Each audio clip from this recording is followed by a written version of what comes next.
नमस्कार, मैं हूं आशीष चित्रांशी और आप देख रहे हैं the news launcher. Mid day मुद्दा विद अशोक वानखेड़े। और महाराष्ट्र में कल एक बड़ा चुनाव हुआ है। ये चुनाव किसी एक क्षेत्र में नहीं था, पैन महाराष्ट्र था। 250 से ज्यादा यहां पर जिला पंचायत और नगर पालिका परिषद के अध्यक्ष चुने जाने हैं। ये चुनाव इस दौर में और प्रासंगिक हो गया जब संसद सिर्फ और सिर्फ चुनाव आयोग की कार्यप्रणाली को लेकर के लगातार ठप हो रही थी। फिर खबर आई कि चुनावी प्रक्रिया की शुचिता बढ़ाने के लिए, चुनावी प्रक्रिया में सुधार करने के लिए हम सदन में चर्चा करेंगे। तो जब सदन में चर्चा की जाएगी तो मुझे लगता है कि महाराष्ट्र में जो चुनाव हुए हैं उन चुनाव से जुड़ा न्यूज लॉन्चर का ये एपिसोड जरूर देखा जाए। हालांकि न्यूज लॉन्चर का एपिसोड सब देखते हैं, लेकिन वो देख करके करंट लगता है और कहते हैं सोशल मीडिया पर प्रतिबंध लगाना पड़ेगा। तो जरा भाऊ को लाइए, फिर मिड डे मुद्दा में महाराष्ट्र की चर्चा छेड़े। स्वागत है भाऊ। क्या क्या हुआ है? आप महाराष्ट्र के चप्पे चप्पे की खबर रखते हैं, लेकिन हैरानी भरा है, शायद शायद आपको भी यकीन ना हो। बूथ में मोबाइल लेकर के घुस रहे हैं नेता, और कोई हल्का फुल्का नहीं कि टुच्चा गुंडा लफंगा। विधायक हैं, माननीय हैं, मोबाइल लेके घुस जा रहे हैं बूथ के अंदर। वहां महिलाओं से कह रहे हैं वोट डालो भैया, हमारे सिंबल पे बटन दबाओ। इतने पे तो जनप्रतिनिधित्व कानून के तहत इनकी सदस्यता चली जानी चाहिए, लेकिन वही है सैया भय कोतवाल वाली बात। कांग्रेसी वहां पे पैसा बट रहा है, कांग्रेसी ने पकड़ा पैसा बांटते हुए तो कांग्रेसी को पीट दिया। सोचिए, पैसा बांटते हुए पकड़े जा रहे हैं, एकदम लाइव, सब वीडियो दिखाएंगे, सब वीडियो दिखाएंगे। महाराष्ट्र में कल का चुनाव, आज तो नतीजे आ जाते, लेकिन समझ में नहीं आता है कि सरकार क्या चाहती है, अदालत क्या चाहती है। अब तो बहुत कंफ्यूजन हो गया है। आज नतीजे आते, अब 21 को आएंगे नतीजे। इतना बवाल हुआ, और बेशर्म आयोग के सामने हम ये वीडियोज दिखाने जा रहे हैं इस कार्यक्रम में। खबर लाना शुरू कीजिए, दिखाइए, फटाफट दिखाइए, कार्यक्रम जल्दी पहुंचाया जाए। महाराष्ट्र चुनाव में बिहार पैटर्न, फर्जी वोटिंग, मारामारी और हिंसा, कानून व्यवस्था की उड़ी धज्जियां, ये महाराष्ट्र की खबरों को फोकस करने वाला पोर्टल है, अखबार है, उसने छापा। कहीं वोटर लिस्ट गायब, कहीं फर्जी वोट। नागपुर में 32% से 65% तक उछला मतदान। 21 दिसंबर को आएगा परिणाम। कैसे उछला, क्या हुआ, सब समझना है। अब आगे बढ़िए, जरा खबर दिखा दीजिए थोड़ा अलग अलग हिस्सों का। सतारा, बीड, जालना, यवतमाल जिलों में मंगलवार को ईवीएम मशीनें बंद होने से मतदान प्रक्रिया बाधित हुई। इसके चलते कुछ जगहों पर मतदान 20 मिनट देर से शुरू हुआ तो कुछ जगहों पर एक एक घंटे तक रुका रहा। कई जगहों पर लिस्ट में नाम न होने से मतदान नहीं कर पाए लोग। वाशिम जिले की 3 नगर पालिकाओं रिसोड, कारंजा और मंगरूल पीर सहित मालेगांव नगर पंचायत के लिए मतदान हुआ। आगे बढ़िए, यहाँ 4 जिलों की तस्वीर दिख गई। बुल्ढाना में देखिए, कांग्रेस ने वोटिंग के बीच बुल्ढाना में फर्जी वोटिंग के आरोप लगाए। कांग्रेस ने दावा किया कि बुल्ढाना जिले में वोटिंग के दौरान फर्जी वोटर्स पकड़े गए। पार्टी ने आरोप लगाया कि बुल्ढाना म्युनिसिपल कॉर्पोरेशन इलेक्शन में वार्ड नंबर 15 के लिए Gandhi primary school polling centre Kothali Motala taluka के वैभव देशमुख के नाम पर एक व्यक्ति वोट डालने के बाद पकड़ा गया। ये तो पकड़ा गया है। आगे बढ़िए। माथेरान माथेरान गिरिस्तान माथेरान चुनाव में गिरिस्तान चुनाव में शांति से वोटिंग चल रही थी, तभी एक व्यक्ति के पास से संदिग्ध हालत में 5 लाख कैश जब्त किया गया। इस घटना ने चुनाव प्रक्रिया पर शक की छाया डाल दी है। ऊपर बढ़ाइए भाई, बढ़ाइए बीड़ फटाफट। हाँ, बीड में बीड़ के हाई प्रोफाइल माजलगांव जिला। में वार्ड नंबर 5 में पैसे बांटने के आरोप में 2 गुटों में झड़प हुई। बीड शहर के साहू नगर इलाके में पत्थरबाजी की खबर आई। अजीत और पवार गुट के कार्यकर्ताओं के बीच तनाव बढ़ा। चलिए नेक्स्ट, फटाफट चेंज। ये गोधनी नगर पंचायत पिठेसुर वार्ड नंबर 6 में मतदाताओं की पूरक सूची ही गायब थी। जब केंद्र के बाहर जो आशा वर्कर बैठी थी उनके पास सूची थी। इस सूची में 150 मतदाताओं के नाम थे। आशा वर्कर से पर्ची लेकर भीतर वोट देने जाने वाले मतदाताओं को बूथ के अधिकारी नाम नहीं होने के कारण बाहर कर रहे थे। जैसे इसकी जानकारी पूर्व जिला पंचायत उपाध्यक्ष कुंदा राउत को मिली, वो केंद्र पर पहुंच गई। 150, एक दो नहीं, 150 गायब, 150 गायब। चुनाव अधिकारी से जब सवाल किए तो उनके पास कोई जवाब नहीं था। राउत के साथ भारी संख्या में कांग्रेस के कार्यकर्ताओं ने जम के हंगामा किया कि भाजपा के दबाव में अधिकारी मतदाताओं को वोट नहीं देने दे रहे हैं। अब हटा दीजिए, इसको हटाइए। अब विजुअल पे आते हैं। भैया पहला विजुअल प्ले कर दीजिए। 3 है, पहला कोई भी करिए प्ले। भाव देखिए,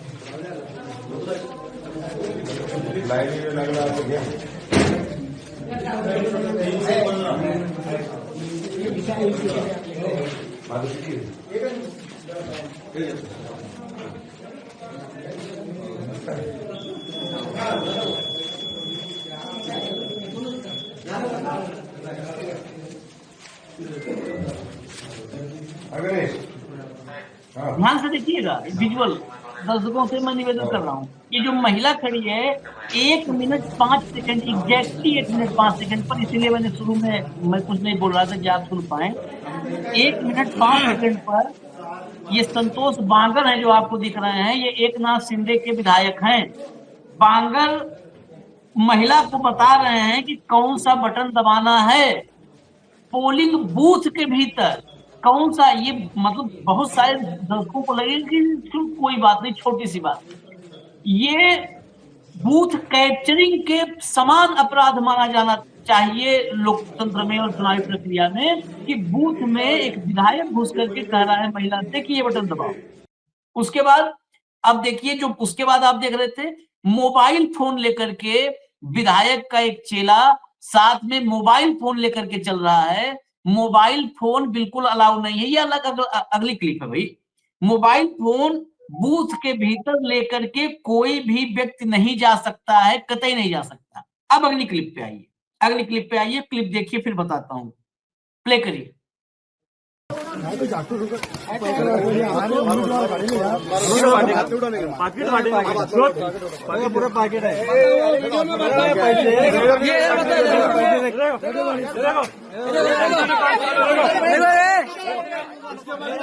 ये जो इसमें दिख रहा है, चल दीजिए ऑडियो हल्का खोल दीजिए। ये जो इसमें मुख्य व्यक्ति बीच में दिख रहा है जिसको सबने घेर रखा है, वो एकनाथ शिंदे। इसमें 2 पक्ष जो आपको दिख रहे हैं भीड़ में, एक पक्ष है एकनाथ शिंदे का और एक है अजीत पवार का। अजीत पवार के जो कार्यकर्ता हैं, उन्होंने एकनाथ शिंदे के एक आदमी को, कार्यकर्ता को, उसकी पार्टी के नेता को घेर रखा है। और नासिक, ये तस्वीरें नासिक की हैं। नासिक में ये आरोप है अजीत पवार के नेताओं का कि एकनाथ शिंदे का ये नेता वहां पैसा बांट रहा था और उसको पकड़ लिया। बताइए, सरकार में पार्टनर हैं, 2 डिप्टी सीएम हैं, एकनाथ शिंदे और अजीत पवार। एक डिप्टी सीएम के नेता दूसरे डिप्टी सीएम के नेता को पकड़ के बैठाए हुए हैं कि पैसा बांट रहा है और ये चुनाव चल रहा है। चलिए अगले विजुअल पे आइए, अगले विजुअल पे आइए, अगले विजुअल पे आइए।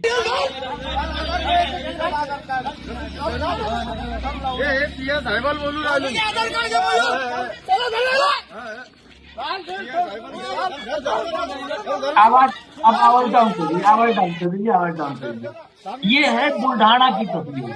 बुल्ढाना में फर्जी वोटरों को वोट करते हुए कांग्रेस के कार्यकर्ताओं ने पकड़ा, तो वहां के जो स्थानीय शिवसेना के विधायक हैं संजय गायकवाड़, संजय बहुत बिहार की राजनीति में प्रभावी हैं, संजय सिरसाट, संजय गायकवाड़, एक संजय के तो बहुत चर्चे होते हैं। संजय गायकवाड़ हैं, संजय गायकवाड़ विधायक हैं। उनके बेटे जो है वो कांग्रेस के कार्यकर्ताओं को ही पीट दिए और वहां से जो फर्जी वोटर थे उनको भगा दिए। फर्जी वोटरों को कांग्रेस के कार्यकर्ताओं ने पकड़ा, विधायक जी के पुत्र आए और उन्होंने कांग्रेस के कार्यकर्ताओं को पीटा और जो फर्जी मतदाता थे उनको भगा दिया कि निकलो जल्दी से यहाँ से मौके से, मैं तब तक इनको पीट कूट रहा हूँ। ये तीसरी तस्वीर है। अब चलते हैं भाऊ के पास।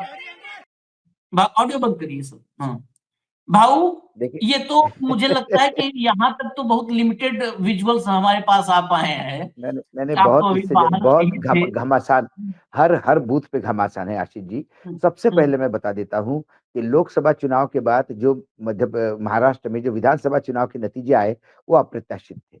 उसके लिए चुनावी सूची, मतदाता सूची कैसे बदली गई, कैसे लोकसभा और विधानसभा के 3 महीने में मतदाता बढ़ गए, क्या घाला हुआ, इसका विस्तृत जानकारी समय समय पे हमने भी कई शो किए उसके ऊपर। हम्म, लेकिन एसआईआर होना था तो महाराष्ट्र में नहीं। महाराष्ट्र में ये लोकल बॉडीज के जो चुनाव है, ये वही फर्जी मतदाता सूची पे हुए हैं जिसमें विधानसभा चुनाव हुए थे। हम्म, एक तो ओरिजिनल मतदाता फर्जी सूची, और उसके बाद ये चुनाव फ्री फॉर ऑल थे। फ्री फॉर हम्म, ऑल मतलब कौन किसके साथ लड़ रहा था, कोई किसी को पता नहीं था।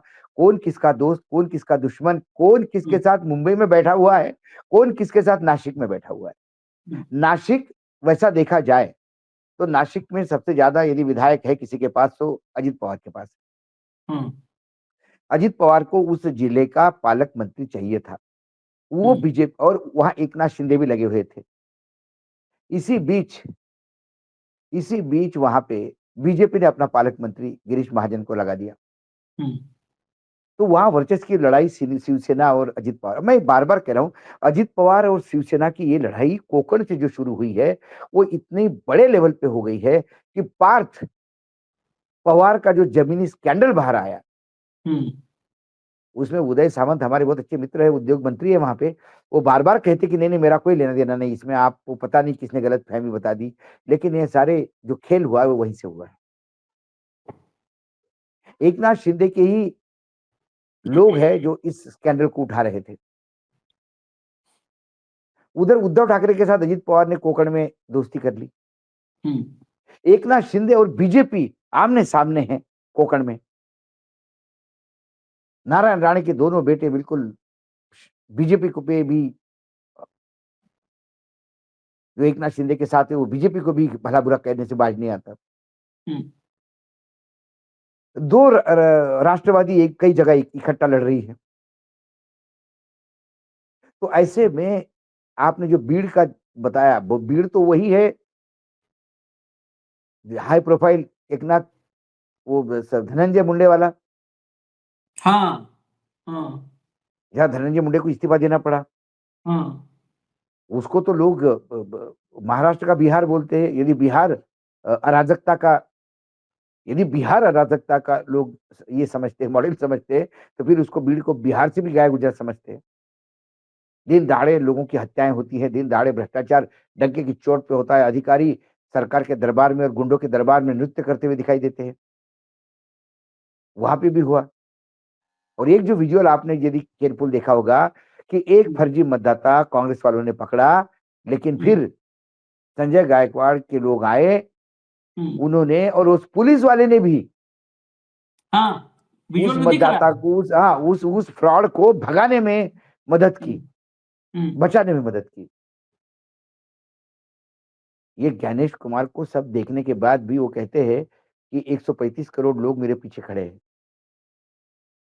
और चुनाव सुरुचि रूप से संपन्न हुए। हम्म, पता नहीं, इनके डेफिनेशन ही बदल जाते हैं। हम्म, ये महज लोकल बॉडी चुनाव नतीजे नहीं थे आशीष जी। ये एकनाथ शिंदे, अजित पवार और देवेंद्र फडणवीस के बीच का ईगो का टकराव था, हाँ, हाँ, ये चुनाव। हम्म, और वो ईगो का टकराव इतना बुरा हो गया कि एक दूसरे के तमाम जितने भी भ्रष्टाचार के मुद्दे हैं, सारे लफड़े हैं, एक दूसरे के बाहर निकाल रही है। हम्म, वो होता है ना, जब लोग कहते हैं कि जब एक जो ये कुतिया कुतिया जब होती है, जब वो किसी बच्चों को जन्म देती है, तो कई हम्म, बार अपने ही बच्चे खा जाती है। हम्म, वैसे बीजेपी ने अब एकनाथ शिंदे के लोग खाना शुरू कर दिए, एकनाथ शिंदे ने बीजेपी के लोग खाना शुरू कर दिए। ये अजित पवार ने एकनाथ शिंदे के, अजित पवार के लोग बीजेपी ने खाना शुरू कर दिए। ये सब एक दूसरे के ही अब खून के पैसे हो गए। नहीं महाराष्ट्र की राजनीति महाराष्ट्र में में इतना इतना घटियापन कभी नहीं था। नहीं, महाराष्ट्र ने तो इस बार हद कर दी ना। हद कर महाराष्ट्र दी, की हद कर दी। राजनीति, महाराष्ट्र के लोग कैसे झेल रहे हैं पता नहीं कैसे। नहीं तो कहते कि भैया कोई सरकार नहीं चाहिए, बिना सरकार के चल रहे। एक पोस्टर बस, बस। दिखाता हूँ, इसकी ऑथेंटिसिटी तो आप ही बताएंगे। मैं एक पोस्टर दिखाता हूँ, ये देखिए उमरगा का पोस्टर बताया जा रहा है। उमरगा का पोस्टर बताया जा रहा है, उमरगा नगर परिषद। यहाँ आप देखिए जरा, दर्शकों से कहूंगा ध्यान से देख लीजिए आप। ऊपर जो गोला बना हुआ है घेरा, ये खड़गे साहब हैं, सोनिया गांधी जी हैं और राहुल गांधी जी हैं। और इधर देखिए आपको ना, एक नाथ एक नाथ शिंदे शिंदे हैं। मतलब ये देखिए कितना गजब है, मतलब हिसाब किताब। एक नाथ शिंदे, अमित शाह के साथ इनके रिलेशन, उद्धव ठाकरे की, बाला साहेब की पार्टी, उद्धव भी नहीं कहेंगे, बाला साहेब की पार्टी तोड़ करके गए मुख्यमंत्री बने। और उसके बाद फिर प्रमोशन हुआ तो डिप्टी सीएम बने। अब आगे पता नहीं इनकी महत्वाकांक्षा कितनी है, क्योंकि सीएम से डिप्टी सीएम बनने तक तो महत्वाकांक्षा पूरी हो गई, आगे कितनी महत्वाकांक्षा है इनकी। अब वो सोनिया गांधी का, उनके एक पोस्टर में एक नाथ शिंदे के साथ सोनिया गांधी और राहुल गांधी की फोटो है। आप सोचिए महाराष्ट्र की राजनीति कहां खड़ी है। महाराष्ट्र के करोड़ों मतदाता वो कैसे झेल रहे हैं। अगर वो झेल रहे हैं तो उनकी महानता को भी फिर चरण स्पर्श। भाऊ ये पोस्टर सही है। बिल्कुल सही है। एक जगह तो आशीष जी, दोनों शिवसेना, दोनों एनसीपी और कांग्रेस, ये सब मिलके बीजेपी के खिलाफ लड़ रहे हैं। तो ये कोई अतिशयोक्ति नहीं है। जब उद्धव ठाकरे और अजित पवार एक साथ लड़ सकते हैं, जब अजित पवार और शरद पवार एक साथ लड़ सकते हैं, जब बीजेपी एकनाथ शिंदे के खून के प्यासे हो जाते कल्याण में, और फिर तीनों इकट्ठा होकर एक ही बात कहते हैं, हम साथ हैं। और जब ये कहते हैं हम साथ हैं, तो इस पे विश्वास क्यों रखा जाए, ये लोगों को समझ में नहीं आता। आपने भाषण तो सुना दिया होगा, बीजेपी को रावण कहा, लंका जला देंगे कहा, फिर देवेंद्र फडणवीस के कहा कि हम तो राम का नाम लेने वाले हैं, लंका तो तुम हो। अब सत्ता की भूख इतनी बढ़ गई है कि अब एक दूसरे के ही अंदर रावण ढूंढे जा रहे हैं, और फिर कहते हैं कि हम साथ साथ हैं। इनकी कोई विचारधारा नहीं है, बीजेपी की तो कोई विचारधारा है ही नहीं। बीजेपी समय आने पे पीडीपी के साथ भी हो सकती है, बीजेपी समय आने पे राष्ट्रवादी के साथ हो सकती है, बीजेपी शिवसेना के साथ हो सकती है, बीजेपी किसी के साथ कभी भी कहीं पे भी हो सकती है। एक आरजेडी है जो कभी बीजेपी के साथ नहीं गई। एक ममता ने कम से कम एक बार अटल जी के समय तो बीजेपी के साथ थी। एक आरजेडी मैंने देखा, और एक कांग्रेस, ये दो दल छोड़े, और एक वामपंथी दल, ये कभी बीजेपी के साथ नहीं गए। बाकी समय समय पर, और ये देवेंद्र फडणवीस ने कहा एक टीवी चैनल के शो में कि जब सब लोग इकट्ठा होकर हमें हमारा पूरा वजूद निपटाना चाहते थे, तो हमारा वजूद बचाने के लिए कुछ अवांछित तत्वों को साथ में लेना पड़ता है राजनीति में। मतलब उन्होंने एकनाथ शिंदे और अजित पवार को बता दिया कि ये गंदगी है जो हम सिर्फ अपने वजूद के लिए ढो रहे हैं। नहीं, इनका तो इतिहास, जब फिर उस बात पे आ जाएंगे तो इतिहास में जाना मजबूरी हो जाता है। ये सबसे पहले शुरुआत, संघ का बीज है, संघ से उत्पन्न हुई ये शाखाएं हैं। जो इनके संघ, राजनैतिक पितृ पुरुष कौन है? राजनैतिक पितृ पुरुष इनके श्यामा प्रसाद मुखर्जी हैं। अटल जी और अडवाणी भी नहीं है, श्यामा प्रसाद मुखर्जी हैं। श्यामा प्रसाद मुखर्जी मुस्लिम लीग के साथ सरकार चलाए, मुस्लिम लीग के सरकार में मंत्री बने, तो इनका तो जन्म ही वास हुआ है। जहां पर हिपोक्रेसी खत्म हो जाती है, वहां से भाजपा शुरू होती है। मैं आपको और बता दूं, जो एकनाथ शिंदे और बाकी बीजेपी महाराष्ट्र में जो कहती है कि बाळासाहेबांच्या हिंदुत्वासोबत गद्दारी के लिए, बाला हाँ साहब के हिंदुत्व के साथ गद्दारी की। अरे उन हाँ बाला साहब ने भी मुस्लिम लीग के साथ चुनाव लड़ा म्युनिसिपल हाँ कॉर्पोरेशन का, हाँ एक तरफ भगवा और एक तरफ हरा, ऐसे झंडे के फोटो है जीप पे हाँ। प्रचार करते हुए। ये हिंदुत्व, उनके विचार, ये सब एक्सक्यूजेस होते हैं। हम्म, तो आज की डेट में राम और रावण भी एक साथ बैठ के खाना खाए तो आश्चर्य नहीं होगा भाजपा की स्क्रिप्ट में। हाँ। समय आने हम्म पे ये रावण को भी महिमा मंडित कर सकते हैं। हम्म। अच्छा, ये 21 तारीख, गिनती 21 तारीख के लिए क्यों गई? फडणवीस बहुत बौखलाए हैं। कल अदालत पर भी फडणवीस भड़के हुए थे। क्योंकि कुछ म्युनिसिपल कॉर्पोरेशन ने 50 से ज्यादा रिजर्वेशन गया है, हम्म तो उस म्युनिसिपल कॉर्पोरेशन में चुनाव वैध हो या अवैध हो, ये तय करना हम्म तय है। हम्म तो उसके पहले चुनाव में तो चुनाव को तो स्टे नहीं दिया उन्होंने, हम्म लेकिन नतीजों पे आगे कर दिया है। हम्म यदि 21 के पहले चुनाव अदालत ये कहती है कि 50% रिजर्वेशन ये violation of supreme court order है, हम्म। तो जहां जहां 50% से ज्यादा रिजर्वेशन दिया गया, ऐसे कुछ कॉर्पोरेशन है, ऐसे कुछ जिला परिषद है, उनके चुनाव निरस्त माने जाएंगे। लेकिन इसमें इसमें एक बात नहीं भाव लगती है, जब बात कंप्लीट सिस्टम की हो रही है, देश अब जहां जिस मुकाम पर विश्वगुरु बन के खड़ा है, पूरी दुनिया हमारी ओर देख रही है, ये अदालतों को भी नहीं लगता है, हालांकि उन पे कौन लगाएगा, ये हम बोल करके गुनाह कर रहे हैं, कि अदालत पर भी अदा जुर्माना ठोक दिया जाए? भाई बिल्कुल चुनाव पहले रोक बिल्कुल, देते ना। मैं इस बारे में बिल्कुल आपके साथ हूं। हम्म देखिए, जब ये बात आ गई कि साहब आप यदि इसको डेट पे डेट देते रहोगे, तारीख पे तारीख देते रहोगे, ये तो चुनाव हो रहे हैं, हाँ 3 तारीख को तो निर्णय आ जाएगा, उसके बाद क्या करेंगे आप? हम्म बोले नहीं, निर्णय 3 तारीख क्यों नहीं, 21 तारीख को करवाएंगे, हम्म। उसके बीच में। लेकिन उसी दिन क्यों नहीं दिया आपने, चुनाव ही रोक देते। मैं यही कर रहा हूं, 1 महीने बाद चुनाव करवा लेते। किसके घर से खेत बेच के पैसा आ रहा है? किसी को अदालत में बैठे देखिए, व्यक्ति के पास से, किसी जज, अदालत किसी। अदालतें भी, हम्म, अदालतें भी अभी थोड़ी लहरी चल रही है। वो नहीं लहरी ज्यादा राजा की हो तो। किस्सा था ना, ज्यादा ही लहरी हो गई है, क्योंकि वो तय करते हैं। हम्म, कभी कभी नहीं कुत्तों को लेके इतने सीरियस हो जाते हैं और इंसानों को लेके कोई उस संवेदन नहीं। महाराष्ट्र में ये काम ये कर रहे हैं सब, जहां पे किसानों को मुआवजा 2 रुपया दिया जाता है, 2 रुपया। 2 रुपए, अरे सबसे बड़ा मुआवजा 21 रुपए 85 पैसे। हाँ, और कितना खर्चा बा- हुआ होगा एक चुनाव में, एक जिले के चुनाव में, एक नगर पंचायत, एक नगर परिषद के चुनाव में कितना खर्चा आप रद्द कर दोगे? भाई पहले ही नहीं करवाते। हर जगह सर्कस बना दिया, कार्यपालिका, व्यवस्थापिका, न्यायपालिका, सभी सर्कस है। सर्कस सर्कस है, सभी सर्कस है, बिल्कुल सर्कस है।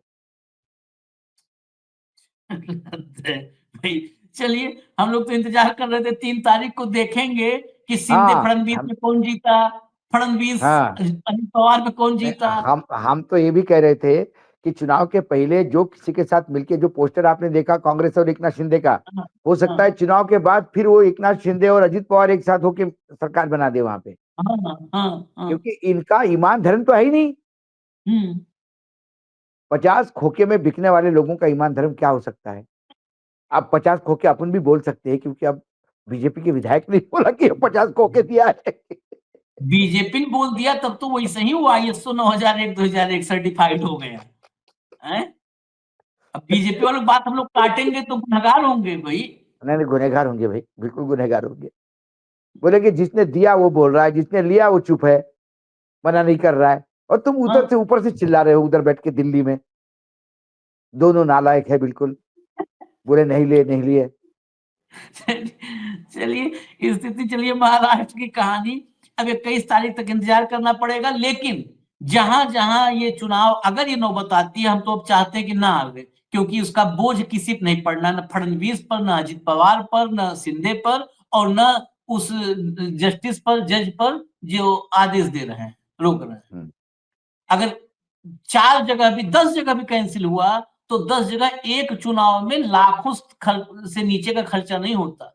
मतलब एक जगह में लाखों का मूवमेंट है, स्टाफ लगाना है, सामग्री है, बहुत चीजें हैं। बहुत है, बहुत है, बहुत है। तो ये बोझ न पड़े महाराष्ट्र पर। महाराष्ट्र तो वैसे ही बोझ में अपना दबा जा रहा है, गिनती नहीं है कितने किसान जान दे रहे हैं। इजाजत दीजिए हमें। धन्यवाद भाऊ, बहुत बहुत धन्यवाद। नमस्कार।